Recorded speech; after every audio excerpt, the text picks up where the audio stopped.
Water and Cranberry. Visit mrsphysicaltherapy.com.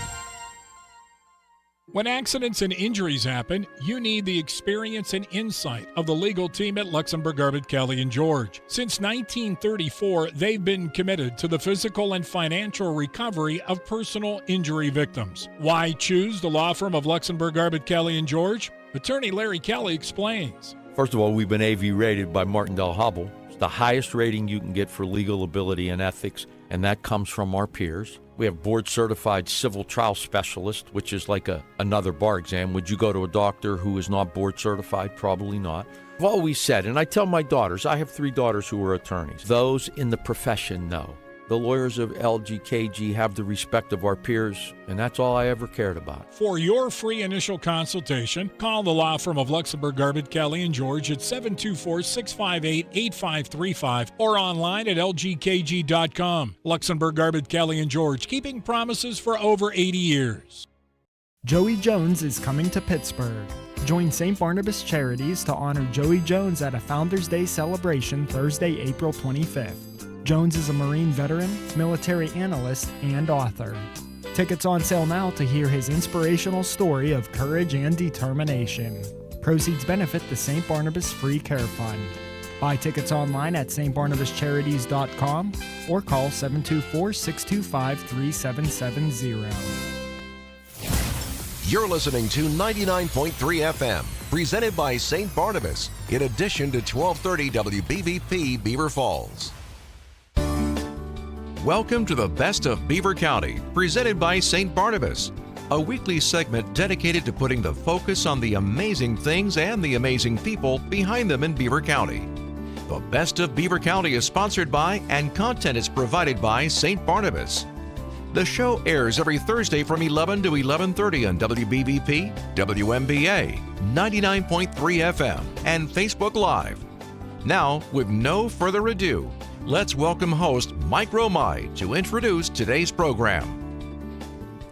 Good morning and welcome to the Best of Beaver County on the St. Barnabas Radio Network. I'm Mike Romine. Each week at this time, we shine the spotlight, try and focus on interesting people in Beaver County, movers and shakers, people who do a lot for the county.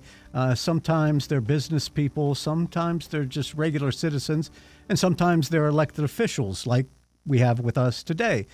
Judy Enslen is the Clerk of Courts in Beaver County. We're going to learn all about what the Clerk of Courts does, but also about Judy Enslen because, Judy, welcome to the show. Thank you, Mike, for having me. This is your 9th term? I started my 10th. 10th term. Wow. Okay, so that's every 4 years? Yes. Every 4 years. Wow. I know. So you I started when I was 12. I was going to say, you just got out of high school when you started that, didn't you? But that's remarkable, the longevity of holding an office, a row office in Beaver County, right? It is. Yeah. I'm you do a blessed. lot of other stuff, too, because I've known you for several years, and I know you're involved with different agencies. You do a lot of good for people in Beaver County. But what inspired you to run for the Clerk of Courts? You went to Northwestern High School. I don't know if that prepared you to be the Clerk of Courts. So as a child, were you ever thinking about a job in politics? Never. My first job was with the Clerk of Courts office, and I had a great mentor at that time. It was Kathleen Evans was the Clerk of Courts.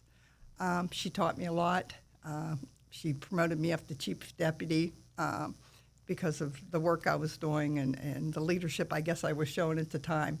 And I worked there until 1983, and then I went with the court administrators for 4 years, and then decided, because there was an issue going on in the office, that I wanted to run, and that's really where my heart is. Mm-hmm. I love working for the courts and serving the courts, and I love serving the people. Yeah. Oh, I know when I was with the Beaver County Humane Society that there were times when we had to come in and get one of the new dog wardens to take the oath, and you always arranged that, and we're in there with Judge Mancini and making sure that worked out. So that's one of the roles that you play? Yes, it's really a pleasure. I enjoy doing that because I'm a true believer in the Humane Society, and as you know, I adopted an adorable little dog a year ago, Tazzy. How old was it? She's a senior dog, Yeah, right? she was we think she's almost 7. Okay. But she's like finding the treasure on Oak Island when we go to her. She's just a dream, but it's the Humane Society is really an agency that needs everybody's help. And I'm so glad to see there's people out there serving the county and rescuing the animals like they do. Every day it's a different story. It is. And some of them are very tragic, too. Yes, they are. Yeah. And so in your role as the Clerk of Courts, what do you do? It's not like the Prothonotary. People don't even know what the heck a Prothonotary is or what it does. Clerk of Courts, give us a little rundown on your daily chores. Yeah, nobody knows what we are either. And I think it's the word clerk. It's just like clerk, you're scanning something Shoveling at Walmart paper, or something. But our main job is to maintain all the criminal records for the county. What people don't know is that we also handle all the private detectives that are licensed in the county. My deputy Teresa takes the lead on that one. We handle all the constables that are elected or appointed within the county, have to keep track of their bonds, whether or not they've completed their constable education and training so they can do judicial duties. Because you can be a constable that performs judicial duties, which are serving subpoenas or arrest warrant, things like that. But just a regular constable without the training can only maybe like help with a neighbor dispute, work at the polls on election day, things like that. We also collect all the fines and costs for the county. We post the bail bonds. We do that in conjunction with pretrial services. We also handle miscellaneous dockets where people might want a bail reduction. Maybe the state police or the attorney general comes in and they need a search warrant sealed. We handle those. We also handle road dockets. I don't know why we have road dockets, but we do. What are they? But yeah, it's every road that was taken over in the county. And it was very funny because about a year and a half ago, a gentleman came in for Hopewell. They were looking for Hopewell's original charter.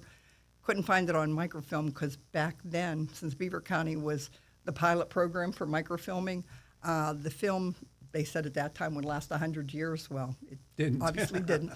So I said, okay, we have this box of trifold papers that were out at the mines, and I brought them back. And he actually found it. It was from, I think, 1862 or something like that. So, we have historic records, too. Yeah. Now, growing up in the communities, I didn't grow up there, but living there for the past 35 years in Koppel, and you grew up in that area as well. We often heard about the mines, Yes. the mushroom mines. Oh, I remember my dad first took me there. Yeah, and at one time they were picking mushrooms in there. Yes, they did. Yeah, but that's over how many years now has been a storage place for the county? Yes. How many years has it been, do you know? Oh, cripe. We've had records out there since, I'm going to say, probably the 80s. Yeah. I remember when I first took office, we went out because we wanted to tour the mines, and we found out when our records were sent out there before I took office, they were actually just dumped. So my staff and I went out like 3 days a week. I'd take half the staff. We'd come out like coal miners. It was so dirty.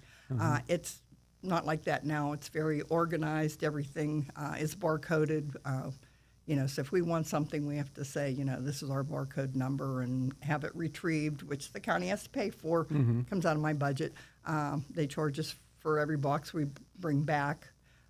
We are trying to do back scanning so that we can get a lot of records out of there. But it's interesting. The first time I was out there, my dad took me out there because he worked at B&W. Okay. And B&W had a lot of things out there. And people might not know, but the Wizard of Oz's original tape is found out there. Is it or really? It was, yes. Wow, I didn't know that. The original film. So it's not just for county things. No, they have.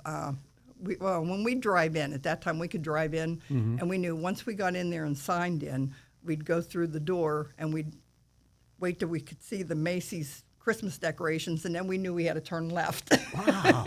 Okay. To go back to where our room was. Wow. How long has it been since you've been in there? I was there like a year ago. Okay. But it's now you just go to the office. You know. Who knew that Really that can't kind of stuff was stored back there? You'd be amazed at some of the things that are out there, the campers and the trailers, Yeah. and there's I've seen the some beginning kind of of, chemistry stuff. Okay, because the beginning and end of every recreation season, the people will drive down 18, and they're going to store their vehicles or their boats till the next year. Yeah, and there actually was a lake in there that they pumped out Wow. too. Yeah. Yeah. Through the years. Incredible stuff. So all those records going back to the 80s, they're not digitized. No. They're all. Yeah, they were. Our records are microfilmed through 2000, and then I did a project. I asked my staff if they wanted to do some overtime and do some back scanning. So I have funds in my budget. It's called under the automation account. I'm allowed to charge $5 for every filing we have. So it's not taxpayer money. So I could put that in overtime in my budget, and then they could work overtime. Help. To get a lot of records out of there that we could then destroy, because now anything we scan, literally we could destroy it today if we scan it today under the new record retention schedule. Okay. Of course, we don't do that because we still like paper. I was going to say, good thing you're not a hoarder. I know. Because you'd scan it and still put it right back in there and hold on to it. That's amazing. And it's not just your office, or is it your office primarily? It's the Prothonotary. Jody has records out there. Tracy Patton has records out there. The DA, I think they brought theirs back from the last time that we were trying to organize things out there. Yeah. But Treasurer's Office, everybody has, the counties has records out there. So if there's like a change in the offices, whether it's the commissioners, you said the DA's office, like we just had a change there, does the previous occupant then put their stuff into the mushroom mines or into filing? Yeah, I haven't sent any records out there now for probably 3 years, going on 4, because, again, we're very limited with the amount of files. That when I first came into office, we could keep almost 10 years of records in our office. Now we only go from I think we're at 2018 through the current. I mean, we're just out of room. The records with all the appeals that people are allowed to file once they're sentenced, our records just get larger and larger. And one of the good things is when there are appeals filed, we can now do those electronically to the appellate courts. So since they're already scanned, we just upload that into like Superior Court's system, and then it gets electronically sent up to the appellate courts. We no longer have to mail all the documents up there, which saves hundreds of dollars in postage.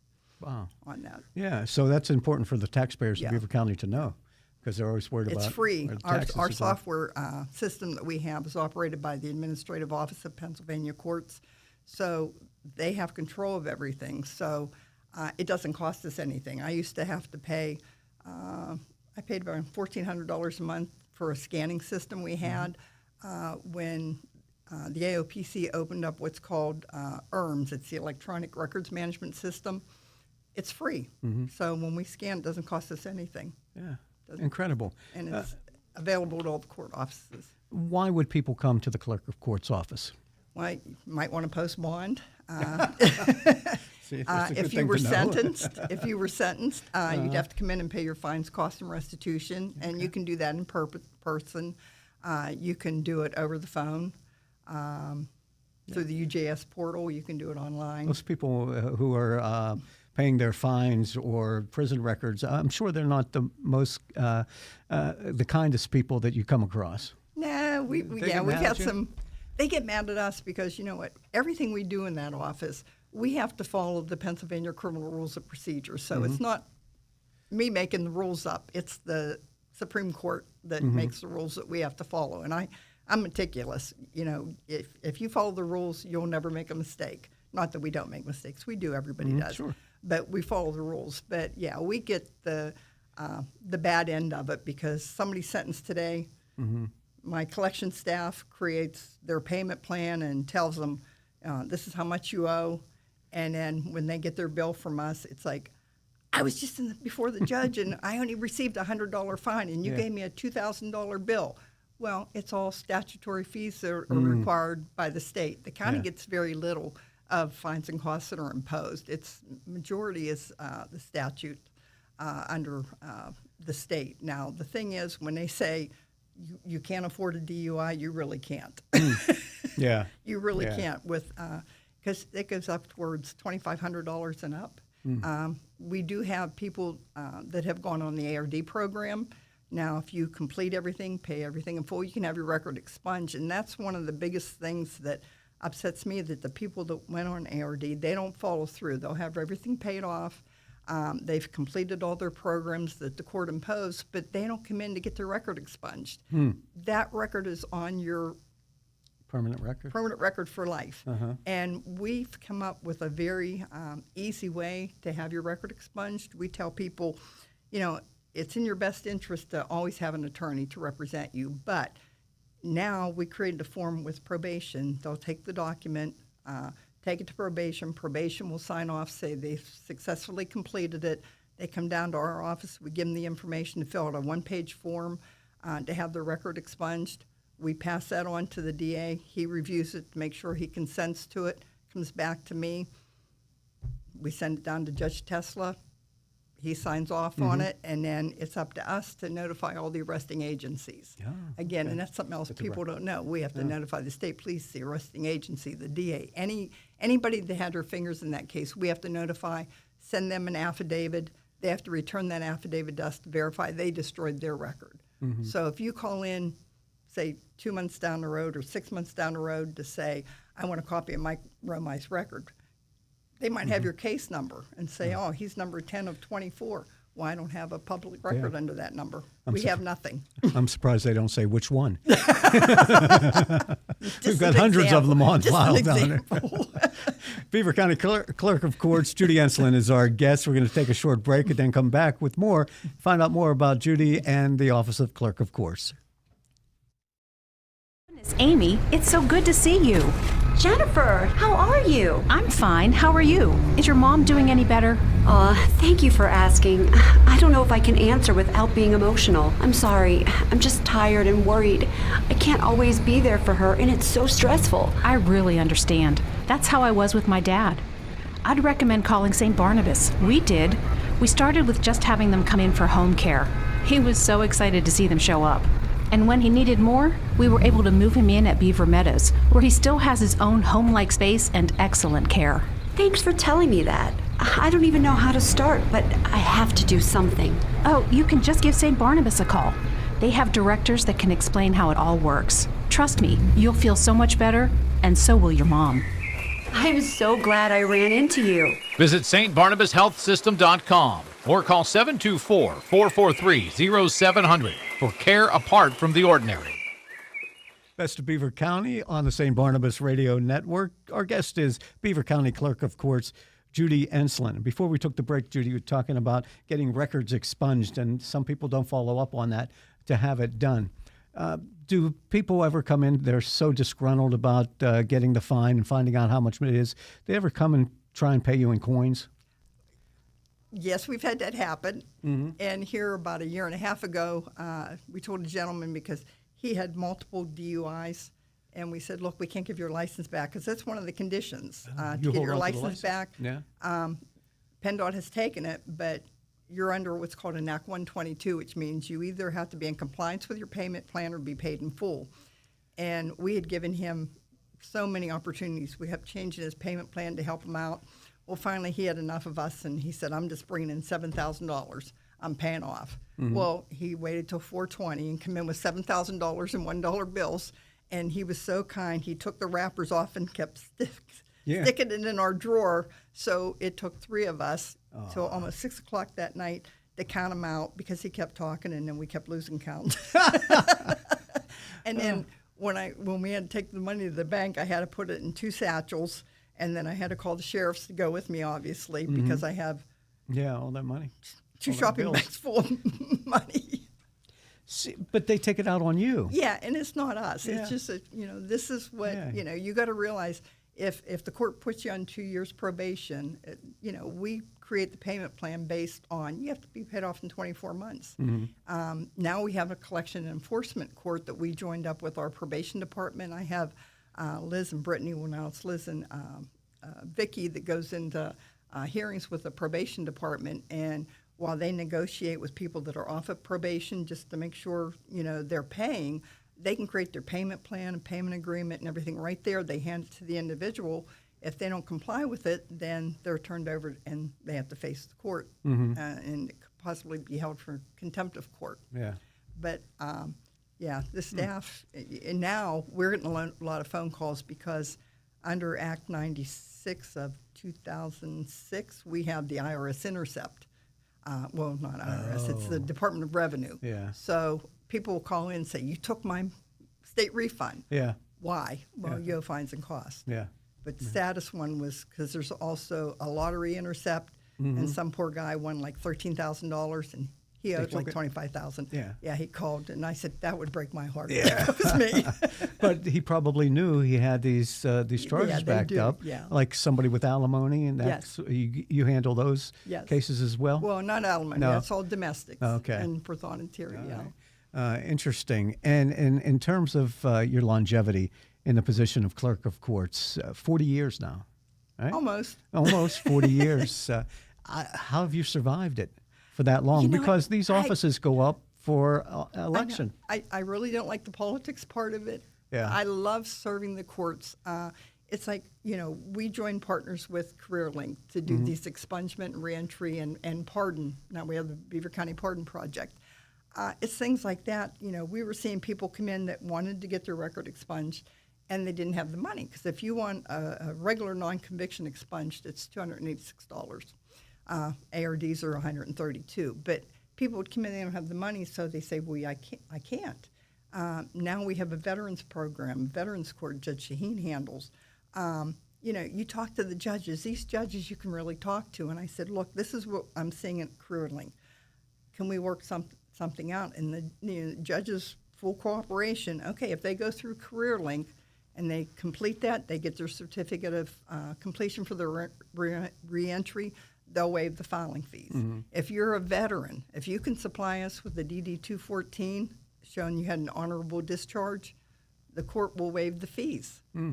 So the courts, our courts are so good about, trying to help people get back on track. And it's amazing that we I'm so proud of our bench because they're strong, they're compassionate. You can really talk to our bench. Yeah. And I think part of it is the cooperation that we share with the other court offices, like court administrator. And me, I say I'm only as good as the staff I have. I have an amazing staff, and it's one thing that I'm bad at. I don't praise them enough. But, I mean, if you don't have a good staff, that when I'm in my office and I hear somebody say, oh, how can I help you today? They're so cheerful. Yeah. And it takes a lot of tones down that people might come with an attitude. They're just super. So you don't hear from the judges when you go in with an issue and they say, I don't want to hear about it, get out. No, they'll sit down and say, and if they can't give me an answer now, I'll get back to you. And it's all about communication. Yeah. It's all about communication. I mean, but again, I'm elected, but I always say I might be elected, but if the judge tells me to do something, I'm going to do it. Right, yeah. You have to answer to somebody. We all do. Yeah. But in the course of the 10 elections now that you've survived, I don't know that you may have been the only one who didn't have an opponent this time around. Yeah, I didn't have one this time. Yeah, but generally, whether somebody wants that position or not, the opposition party is going to put somebody out there just to make you spend money on a campaign or to try and unseat you. Yeah, that's true. And that's everybody's right. And I always say, number one, people don't know what we do, and there's so much you need to learn. I've always based it on the experience you have. You have to understand the rules of court. There's so many things like that we have to know. If someone has a motor vehicle violation, there's certain things that we have to check because we notify PennDOT. If someone's sent to prison, who does the commitment? We do that. So if you get 1 to 2 years, you don't want someone marking 10 to 20 on it. If a case is appealed, you have to know how to process that. Inmate, I get probably 20 letters a week from inmates. I have to answer every one because it could be a pro se petition where the court would have to look at it. If they have an attorney, I have to copy that and give it to the attorneys. There's so many little details. When the court sends down an order, they might say you have to, it's a victim of domestic violence. There's forms in the computer system that we have to mark because, again, everything that we enter in the system that's required, that kicks out that there's some kind of state statutory fee that goes to like crime victims. It's like our judges, when they sentence someone, if there's an individual that is owed restitution, they get 100% of that payment. statutorily, you're going to have to give them 50, but they want that private victim paid, and that's who we pay first. If there's a private victim and an insurance company or a business, that private individual is going to get their money first if we get payments. Very good. Judy Enslen is with us, Clerk of Courts of Beaver County. Let's talk about a young Judy Enslen. We talked about you graduated from Northwestern High School. You grew up on Couple New Galley Road, as it is known, and many people who aren't familiar with that area would only know if you said Charlie No Face, Ray Robinson, or as it's become common nowadays, the Green Man, which I always kind of object to. But you knew him. You grew up out there. Very nice man. When my brother Jim delivered papers, he would deliver to Ray. And I know one time we were riding our bikes down there and we almost ran him over. It was in the daylight because one of the girls, and I can't remember her name now, she actually won a pony from the New Galley Carnival. So when they used to give away ponies. Yeah, they did. Yeah, and our neighbor from New Galley, he won me a rabbit one time. Oh, okay. But yeah, Charlie would walk by. We'd be waiting for the school bus. He's very nice, you know. I mean, but people came from California all over to see him. And I remember, you know, the stories that my dad, you know, told us. Sure. But he was a nice man. If I was like electrocuted and all that kind of stuff. Yeah. But and people he used was to a go good out and person. give them cigarettes and beer. Yeah. Get them drunk. I made a couple roads, Yeah. trips out that road from time Our to driveway time. was the turnaround point when people came looking. But anybody who's grown up in that area says the same thing. Yeah. He wasn't a scary person. There wasn't anything scary about him at all. No. What was it like going to school at Northwestern? It was nice. You know, it's a country school. You know, people always laughed at us because, you know, we had cows outside the school. But That's what they used to always say about the Blackhawk football field. We'd have cow patty bingo. Yeah, right. It was a great school. I mean, it did. We had good teachers. The people, you know, that I went to school with, you know, were all good people. And it was, I think, because we were a smaller class, everybody knew everybody. It was just, I liked Sherm Northwestern. Hostetter. Sherm Hostetter. He was, I think, a couple years behind me, maybe. Because remember when I had him on a show, he talked about... He was on the golf team. Yeah, very good golfer, too. Yeah. Huh? And you were asking, we were talking about this before, and you said, I wonder whatever happened to all those volleyball trophies we had. I know. So if anybody out there knows whatever happened to the Northwestern trophies that were in the building, my friend Dave at Little Beaver Historicals, do you have any of those trophies you could return to them? What else was life like growing up? Out there, well, anybody in our area knew what the Knob was. The Knob was a strip mine. The Beaver Dam, where we'd go down and watch beavers at night. We'd go and have the run. The run road was where we sled ride. Yeah. And at the bottom was the creek where we could actually, I wouldn't say swim. We thought it was swimming. We'd wade. We'd go up on the other stripper cuts, you know, and just pick elderberries. Come home, we'd make elderberry pie. I think the best bet was when we would come off of school, my best memory is getting off the bus at the end of our driveway and smelling my mom's fresh baked bread when I got off the bus. Sounds like the Waltons here. But I know. Yeah, right. But we had like Chucky Zagorski was our neighbor. He was a police officer, and Louis Zagorski, his brother, him and my brother Jim would lift weights all the time. So they had weights that probably came from B&W Steel. Won't confirm or deny. Right. Yeah. But they'd lift weights in the cellar all the time. My dad taught us, how to use the boxing bag and box because he was a boxer in the Navy. But played baseball in the backyard and in the field. My neighbors had horses, so we could always feed Lady and Laddie. Okay. Very good. And you can't be successful in this business without a good partner. And you have been married for, I see you guys at different functions and stuff like that, and you're always together. My husband, Jack's such a sweetheart. I mean, I really don't have to do anything. It's like I went down to get on a computer last night. Did you do the laundry again? Yeah. Yeah, I did that. He just filled in our fish pond. But yeah, he does. I'm blessed. I have, a great husband. My son is just the moon to me. Yeah. And granddaughters. Very good. What are you proudest of in terms of whether it's professional or personal life? Professional, I would go with that first, I'd say, because I was president of our Pennsylvania State Association of Pathoneters and Clerk of Courts actually 3 times.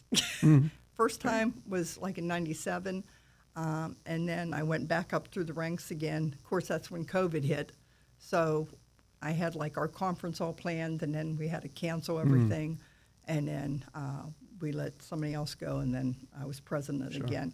That makes me feel good because working with other clerks throughout the Commonwealth, they'll call with questions to me. Like we have a lot of new ones now. We created a mentors group where you can call and ask questions because you're new, you don't know what you're doing, and we try to help. And it's just nice to say, well, I'm doing this way here. How do you do it? Maybe you have a better way, that we can adjust and do it your way or vice versa. Personal, I'm blessed with a good family, great friends. My best friend Teresa. Having the environment I work in with so many great people in the other offices, I just love them. I think that's your personality too. That people gravitate towards someone who is nice, and I've never heard a bad word about you. Well, to my face. Judy Enslen is the Beaver County Clerk of Courts. Thank you, Judy, and continued success and many more years in the office. Thanks, Mike. Maybe Next time 15? I'll bring Tazzy to see you. Okay, that'll be great. It's the Best of Beaver County. Judy Enslen, Clerk of Courts, our guest on the St. Barnabas Radio Network. Thank you for listening to the Best of Beaver County. St. Barnabas is pleased to have provided content and sponsorship for the program. Tune in this Sunday at 11:30 for an encore presentation of today's program on Beaver County Radio. And next Thursday at 11 for another edition of the Best of Beaver